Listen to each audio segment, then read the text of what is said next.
Hello, people.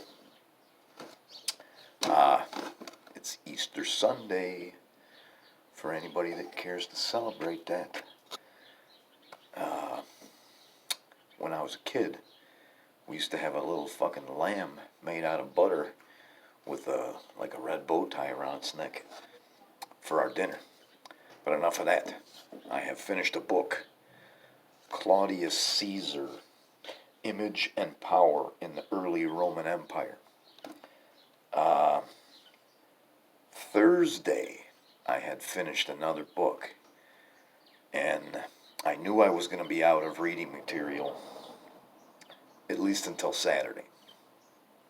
So I went and looked through my shit pile. There's only 14 books up there. None of them are hidden. The titles are all facing out where I can see them. But I looked at this and I said, "Oh fuck, I'll try and read this." Uh, it appears that I had never even started this. It was only 259 pages. I finished it, and it was not a great book. I don't know why nobody seems to be able to write a biography of a Roman emperor that's interesting. I mean, I've read some stuff on Hadrian, Maximus Thrax, uh, that were interesting books. This one, the last one I read, anything I've ever read about Augustus, I do have a shitty book that I read on Caesar, but I've got some other better books on Caesar. They just, I don't know what it is, but they make it fucking boring. I'm sure that part of the time that I was reading this, I know I've mentioned this before, my eyes will go over every single word, but I'm fucking thinking about something else. And I'm sure that I did it at times while I was reading this.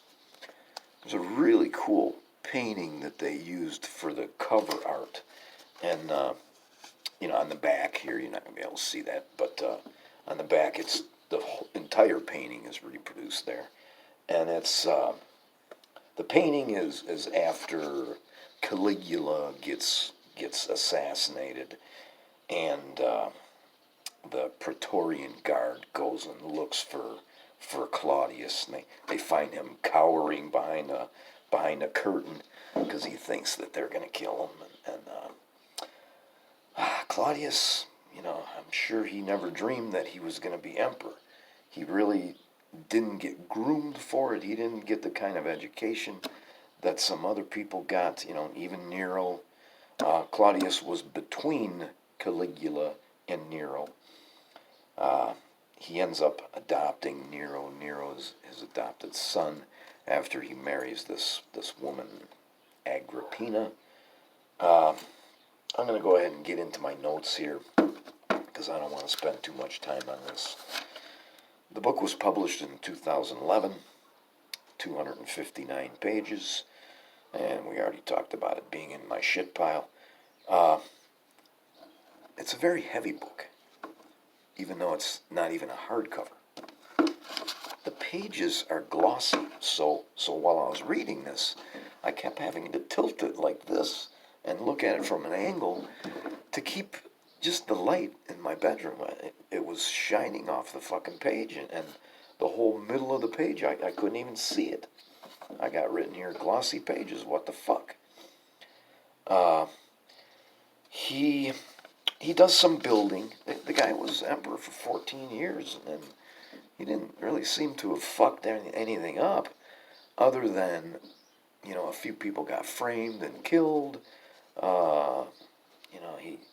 The women in his life seemed to kind of connive behind the scenes, and this Agrippina was there's a book too at King Book that I think I'm going to get it, Agrippina. Nero was her son. He builds some aqueducts, which some of them still survive to this day, or parts of them anyway. You can see what they looked like. He goes back to Britain. Nero wasn't involved in any kind of military activity at least Claudius went over there. He went there with the troops. I'm sure that, the area was secured when Claudius went over there. At least he did a little tiny bit. I have written here, mildly irritating use of words without a definition. So, they did it throughout the book. The author's name is Josiah Osgood. Hosea? I don't know how the fuck to pronounce that stupid-ass name. He does it throughout the book, using words that, sometimes I stopped to Google it to see what the fuck it was. Sometimes I didn't. But he used the word, they're talking about the aqueducts and, how well they were built. And he used the word pepperino. And it sounds like something you might eat, but it's not. It's a type of stone that apparently there was a quarry that was fairly close, but it's more expensive than the cheap shit. It's not cement, and they used a lot of pepperino on these aqueducts, and the pepperino still survives to this day. You can see it. It's got little pieces of stuff in it. And Claudius goes away from Rome, and his wife, Messalina, remarries while Claudius is gone. Both the husband and Messalina are put to death. He takes Agrippina as his wife.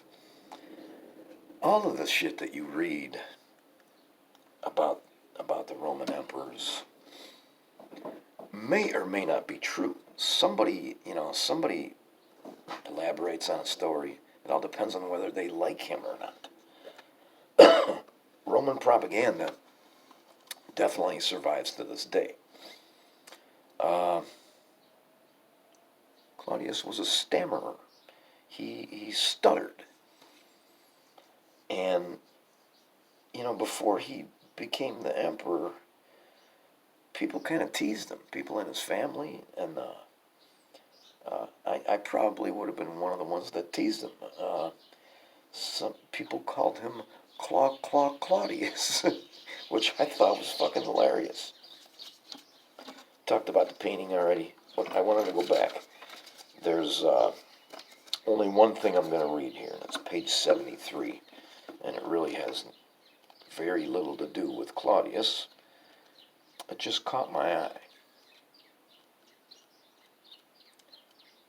Bear with me here, I'm getting there. Second paragraph.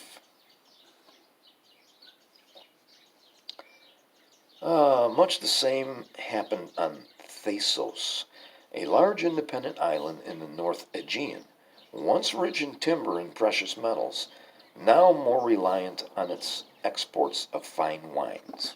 I'm not even reading the whole paragraph. Sounds like there's a bird inside my garage.